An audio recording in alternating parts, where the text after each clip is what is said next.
Hello everyone, welcome to my channel one vision MBBS.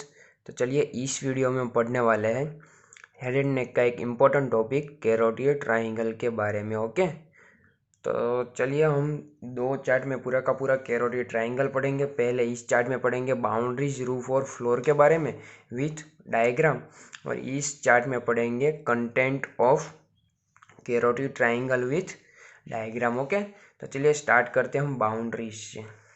तो सबसे पहले देखते हैं बाउंड्रीज में हमें कितनी देखनी है, 3 बाउंड्रीज देखनी है, antero superior, antero inferior and posterior boundaries. Okay, तो चलिए कैरोटिड ट्राइंगल कैसा होता है, इस तरह से ट्राइंगुलर शेप का, एंटीरियर, पोस्टीरियर, सुपीरियर और इंफीरियर। तो ये हो गई हमारी एंटेरो सुपीरियर बाउंड्री, ये हो गई हमारी एंटेरो इंफीरियर बाउंड्री, और ये साइड होगी हमारी पोस्टीरियर बाउंड्री। चलिए डायग्राम से ही पूरा का पूरा समझते हैं। देखिए, पोस्टीरियर, एंटीरियर, सुपीरियर, इंफीरियर। तो एंटेरो सुपीरियर बाउंड्रीज तो ये होगी हमारी। तो एंटीरियर सुपीरियर बाउंड्रीज कौन फॉर्म करती है? पोस्टीरियर बेली ऑफ डाइगेस्ट्रिक, और ये येलो वाली कौन सी है? Stylohyoid muscle. Okay, antero superior हो गई हमारी। फिर हमारी antero inferior boundary, antero inferior boundaries form by superior belly of omohyoid, and posterior boundaries form by anterior border of sternocleidomastoid muscle. Okay, तो यही मैंने यहाँ पे लिखा है, antero superior posterior belly of digastric and stylohyoid, antero inferior superior belly of omohyoid, and posterior boundaries form by anterior border of sternocleidomastoid muscle. Next है उसके roof के बारे में। तो रूफ के बारे में तो हमें पता ही होगा ना कि सबसे पहले ऊपर स्किन, उसके बाद नीचे आएगा सुपरफिशियल फेशिया, और उसके बाद आएगा हमारा डीप फेशिया। ओके, तो अब देखिए कि हम सभी स्ट्रक्चर में हम देखते हैं कि जो सुपरफिशियल फेशिया है उसमें कुछ कंटेंट आएंगे। तो ये भी कंटेंट आते हैं, कौन कौन से? प्लेटिस्मा मसल आएगा, उसके बाद उसको सप्लाई करने वाली नर्व भी आएगी, कौन सी? Cervical branch of facial nerve, और उसके साथ साथ एक और सर्वाइकल प्लेक्सस की ब्रांच आएगी, कौन सी? Transverse cervical nerve of neck. कौन कौन सी? प्लेटिस्मा, उसको सप्लाई करने वाली cervical branch of facial nerve, and transverse cutaneous nerve of neck. अब देखिए, जो ये हमारी ट्रांसवर्स क्यूटेनियस या फिर कह सकते हैं ट्रांसवर्स सर्वाइकल नर्व ऑफ नेक है, वो किसकी ब्रांच है? हमारी सर्वाइकल प्लेक्सस की। हमने देखा था कि जो हमारी सर्वाइकल प्लेक्सस की जो क्यूटेनियस ब्रांच होगी उसे हम किस तरह से डिनोट करते हैं? ओट्स। ओके, याद रखने के लिए ओ मीन्स यहाँ पे होगा हमारा लेसर ओसिपिटल, ए मीन्स यहाँ पे होगा हमारा greater auricular, T means transverse cervical, and S means supraclavicular cutaneous branch of cervical plexus. Okay, तो ये याद रखने के लिए न्यूमोनिक्स है यहाँ पे। फिर हमारा रूफ में स्किन सुपरफिशियल फेशिया हो गया है। नेक्स्ट आएगा डीप फेशिया। तो डीप फेशिया में भी क्या? Investing layer of deep cervical fascia. ये भी क्या होगा? कैरोटिड ट्राइंगल का रूफ होगा। ओके, नेक्स्ट है उसके फ्लोर के बारे में। तो फ्लोर में देखिए डायग्राम में, तो ये क्या है? ये हमारा कैरोटिड ट्राइंगल है, ट्राइंगुलर शेप का। तो यहाँ पे उसका फ्लोर होगा। तो फ्लोर में क्या है? ये हमारा है मिडल कंस्ट्रिक्टर, इंफीरियर कंस्ट्रिक्टर, उसके बाद देखिए ये रेड वाला कौन सा? थायरोहायोइड मेम्ब्रेन, और ये जो छोटा सा पार्ट है वो भी एक मसल है, कौन सा? हायोग्लोसस मसल। ओके, वो भी क्या है? फ्लोर फॉर्म करता है हमारा कैरोटिड ट्राइंगल का। ओके, तो 4 हो गए। कौन कौन से?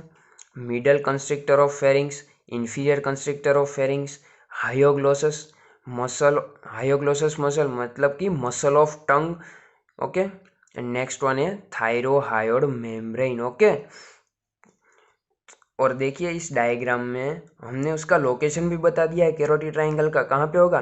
थायरॉइड कार्टिलेज और क्रिकोइड कार्टिलेज के नज़दीक होगा। ओके, तो चलिए ये हो गया हमारा बाउंड्रीज, रूफ एंड फ्लोर के बारे में।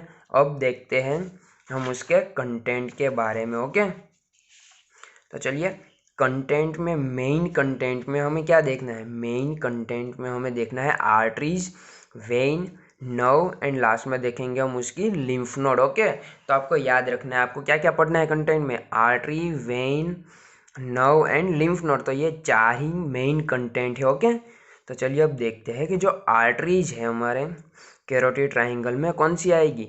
Common carotid artery. ओके, और कॉमन कैरोटिड आर्टरी है वो कैरोटिड ट्राइंगल में दो ब्रांच में डिवाइड हो जाती है। कौन सी? Internal carotid and external carotid artery. Okay, चलिए देखिए, ये है हमारी कॉमन कैरोटिड आर्टरी और कैरोटिड ट्राइंगल में दो डिवीजन देती है।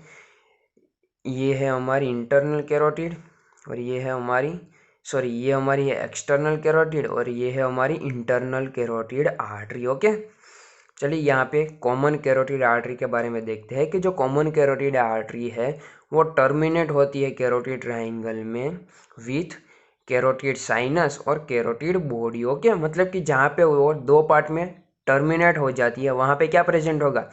कैरोटिड साइनस और कैरोटिड बॉडी। तो चलिए ये है हमारे termination of common carotid artery. तो ये वाला पार्ट है कैरोटिड साइनस और ये वाला पार्ट है कैरोटिड बॉडी।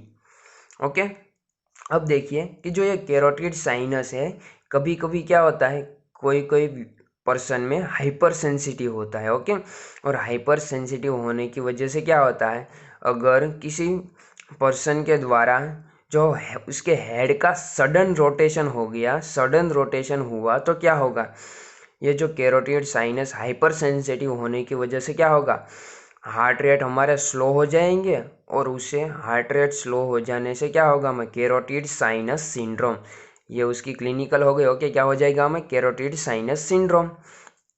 और जो हमारा कैरोटिड साइनस है वो क्या करता है, it control the supraventricular tachycardia by massage. Okay, massage के द्वारा ये सुप्रा वेंट्रल ट्रेकिकार्डिया को क्या करता है, कंट्रोल करता है। ओके, और किसके द्वारा? Due to vagus nerve. Okay, और इसी मसाज के द्वारा वो वेगस नर्व के द्वारा क्या करता है, हार्ट को इनहिबिट भी करता है। ओके, ये हो गए उसकी क्लिनिकल के बारे में। फिर देखिए, अब देखते हैं हम इंटरनल कैरोटिड आर्टरी के बारे में। जो इंटरनल कैरोटिड आर्टरी है वो क्या करती है, टाइट नेक टाई, मतलब कि वो जो हमने देखा होगा ना कि व्यक्ति जब टाई बांधते हैं तो क्या करते हैं, पूरी की पूरी उसके गले में क्या हो जाती है, अब हम टाई बांधेंगे तो पूरे गले में क्या होगा, कंप्रेशन आएगा और इसी कंप्रेशन की वजह से कभी कभी इंटरनल कैरोटिड आर्टरी ब्लॉक हो जाती है और ये क्या है, ब्रेन की आर्टरियल सप्लाई है तो उसकी वजह से डिफेक्ट आ सकती है। ओके, फिर है हमारी एक्सटर्नल कैरोटिड आर्टरी। हमने देखा था ना कि एक्सटर्नल कैरोटिड आर्टरी की टोटल 8 ब्रांच है और 8 में से जो एक्सटर्नल कैरोटिड आर्टरी है उसकी 5 ब्रांच है। वो क्या है, हमारी कैरोटिड ट्राइंगल का कंटेंट। ओके, तो चलिए देख लेते हैं कौन कौन सी बाउंड्री है, ब्रांच है। तो एक्सटर्नल कैरोटिड आर्टरी है उसकी हम टोटल 3 ब्रांच में हम पूरी की पूरी पांचों उसकी जो ब्रांचेज है पढ़ेंगे। पहले देखेंगे एंटीरियर साइड कौन सी देती है, फिर देखेंगे मीडियल साइड से कौन सी देती है और पोस्टीरियर साइड कौन सी देती है। ओके, तो एंटीरियर साइड 3 देती है, कौन कौन सी, superior thyroid artery, facial artery and lingual artery. चलिए देख लेते हैं डायग्राम में। ये देखिए, सबसे पहले देखते हैं, ये है हमारी नीचे की ओर जाने वाली सुपीरियर थायराइड आर्टरी, देखिए ये एंटीरियर साइड है। फिर ये है हमारी फेशियल आर्टरी, फेस की ओर जाती है और ये है लिंगुअल आर्टरी जो टंग मसल की ओर जाती है। ओके, फिर मीडियल साइड पे कौन सी देती है, एसेंडिंग फेरिंजियल आर्टरी। चलिए यहाँ पे मीडियल साइड आएगा तो ये कौन सी है, एसेंडिंग फेरिंजियल आर्टरी की ब्रांच देती है। Okay, and next posterior side पे कौन सी ब्रांच देती है, पोस्टीरियर साइड पे देती है हमारी ओसिपिटल आर्टरी। तो ये पोस्टीरियर साइड की ओर जाती हुई हमारी ये क्या है, ओसिपिटल आर्टरी। ओके, ये हो गई आर्टरीज के बारे में। नेक्स्ट देखते हैं वेन के बारे में। तो वेन कौन कौन सी है, internal jugular vein, common facial vein, lingual vein और फेरिंजियल वेन। चलिए यहाँ पे देखिए आर्टरी में फेशियल आर्टरी तो common facial vein, lingual artery तो lingual vein and ascending pharyngeal artery तो फेरिंजियल वेन। ओके, तो इस तरह से आप याद रख सकते हैं। और जो ये तीनों की तीनों वेन है, common facial, lingual and pharyngeal when, वो किस में ड्रेन होती है, इंटरनल जुगुलर वेन में ड्रेन होती है। मतलब कि मेन वेन कौन सी हो गई हमारे कैरोटिड ट्राइंगल की, इंटरनल जुगुलर वेन। तो चलिए यही मैंने बताई है यहाँ पे, ये कौन सी है, ब्लू वाली, internal jugular when. Okay, next है हमारी नर्व्स।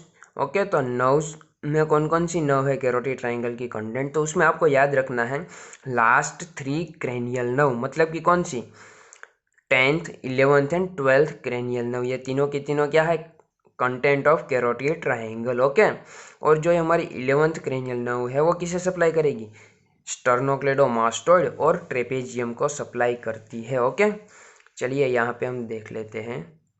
देखिए ये है हमारी कौन सी 10th क्रेनियल नर्व। ओके, फिर हम देखते हैं कि यहाँ से एक और ब्रांच है जो देखिए स्टर्नोक्लेडोमास्टोइड को सप्लाई करती है, कौन सी 11th क्रेनियल नर्व, और एक है यहीं से जाने वाली ये वाली कौन सी है हमारी 12th क्रेनियल नर्व, जो किसे सप्लाई करती है टंग मसल को सप्लाई करती है एक्सेप्ट पैलेटोग्लोसस। ओके, अब देखिए कि जो ये 12th क्रेनियल नर्व है वो कहाँ से आती है C1 से, तो C1 से एक और ब्रांच निकल के कहाँ पे जाती है नीचे की ओर जाती है, और वहीं से C2 और C3 की एक ब्रांच है नीचे की ओर आती है, और यहाँ पे सब मिलती है और एक लूप का फॉर्मेशन करती है, इस तरह का लूप का फॉर्मेशन करती है जिसे हम कहते हैं एंसा सर्वाइकालिस। ओके, तो एंसा सर्वाइकालिस अगर आपको नहीं पता है तो आई बटन पे मैंने रख दिया, आप वहाँ पे जाके पढ़ सकते हो। ओके, तो जो ये एंसा सर्वाइकालिस है उसका जो सुपीरियर साइड की ओर जो पार्ट है उसे हम कहेंगे superior cervical root, sorry superior root, और जो ये C2 और C3 में से आने वाला रूट है उसे हम कहते हैं इन्फीरियर रूट। ओके, तो ये हो गई हमारी ये 3 ब्रांच के बारे में। फिर है सिंपैथेटिक चेन जो कहाँ पे प्रेजेंट होती है पोस्टीरियर टू कैरोटिड शीथ, मतलब कि देखिए ये कैरोटिड शीथ इंपॉर्टेंट पार्ट है, मतलब कि कैरोटिड शीथ कहाँ पे प्रेजेंट होती है हमारी कैरोटिड ट्रायंगल में। उसका मतलब क्या हुआ कि जो कैरोटिड शीथ का कंटेंट है वो कैरोटिड ट्रायंगल का भी कंटेंट होगा। ओके, तो कैरोटिड शीथ का कंटेंट कौन कौन सा है, देखिए मैंने यहाँ पे लिखा है, सबको मार्क कर दिया है। ओके, कौन सी common carotid, internal jugular vein, 10th cranial nerve and sympathetic chain, ये सभी के इसमें आएंगे कैरोटिड शीथ में आएंगे। ओके, तो सिंपैथेटिक चेन भी हो गया, और लास्ट ब्रांच कौन सी होगी हमारी superior laryngeal nerve and it is a branch of vagus nerve. Okay, तो सुपीरियर लेरिंजियल नर्व की भी 2 ब्रांच होगी, internal superior laryngeal nerve and external superior laryngeal nerve. तो ये हो गई हमारी नर्व के बारे में, last 3 cranial nerve, sympathetic chain and superior laryngeal nerve. Next है लास्ट पार्ट हमारा कौन सा लिम्फ नोड। ओके, तो लिम्फ नोड में हमें कौन कौन सी पढ़नी है, तो deep cervical lymph node along the internal jugular when, मतलब कि जो इंटरनल जुगुलर वेन के अलोंग लिम्फ नोड होगी वो ही इसके कंटेंट में आएगी। ओके, तो कौन कौन सी है jugulo digastric node and jugulo omohyoid node, मतलब कि देखिए ना इंटरनल जुगुलर वेन के along gastric node, digastric node and omohyoid node, मतलब कि देखिए ये जो जुगुलो डाइगेस्ट्रिक नोड है वो इंटरनल जुगुलर और डाइगेस्ट्रिक मसल के रिलेशन में होगी, तो क्या होगा कि जो below posterior belly of digastric, okay, मतलब कि जो हमारा डाइगेस्ट्रिक मसल है उसकी जो पोस्टीरियर बेली है उसके नीचे प्रेजेंट होगी हमारी जुगुलो डाइगेस्ट्रिक नोड, एंड जो जुगुलो ओमोहायोड नोड है वो कहाँ पे प्रेजेंट होगी above the inferior belly of omohyoid. यहाँ पे गलती मत करना कि जो डाइगेस्ट्रिक मसल है उसकी पोस्टीरियर बेली और ओमोहायोड की इंफीरियर बेली। ओके, तो this is the all about of carotid triangle. अगर ये वीडियो आपको पसंद आया है तो please like subscribe and share ज़रूर करना, और अगर आपको यह चार्ट चाहिए तो मैंने डिस्क्रिप्शन पे नीचे लिंक दे दी है, आप वहाँ से डाउनलोड कर सकते हैं। Thank you everyone, thank you for watching this video and keep watching.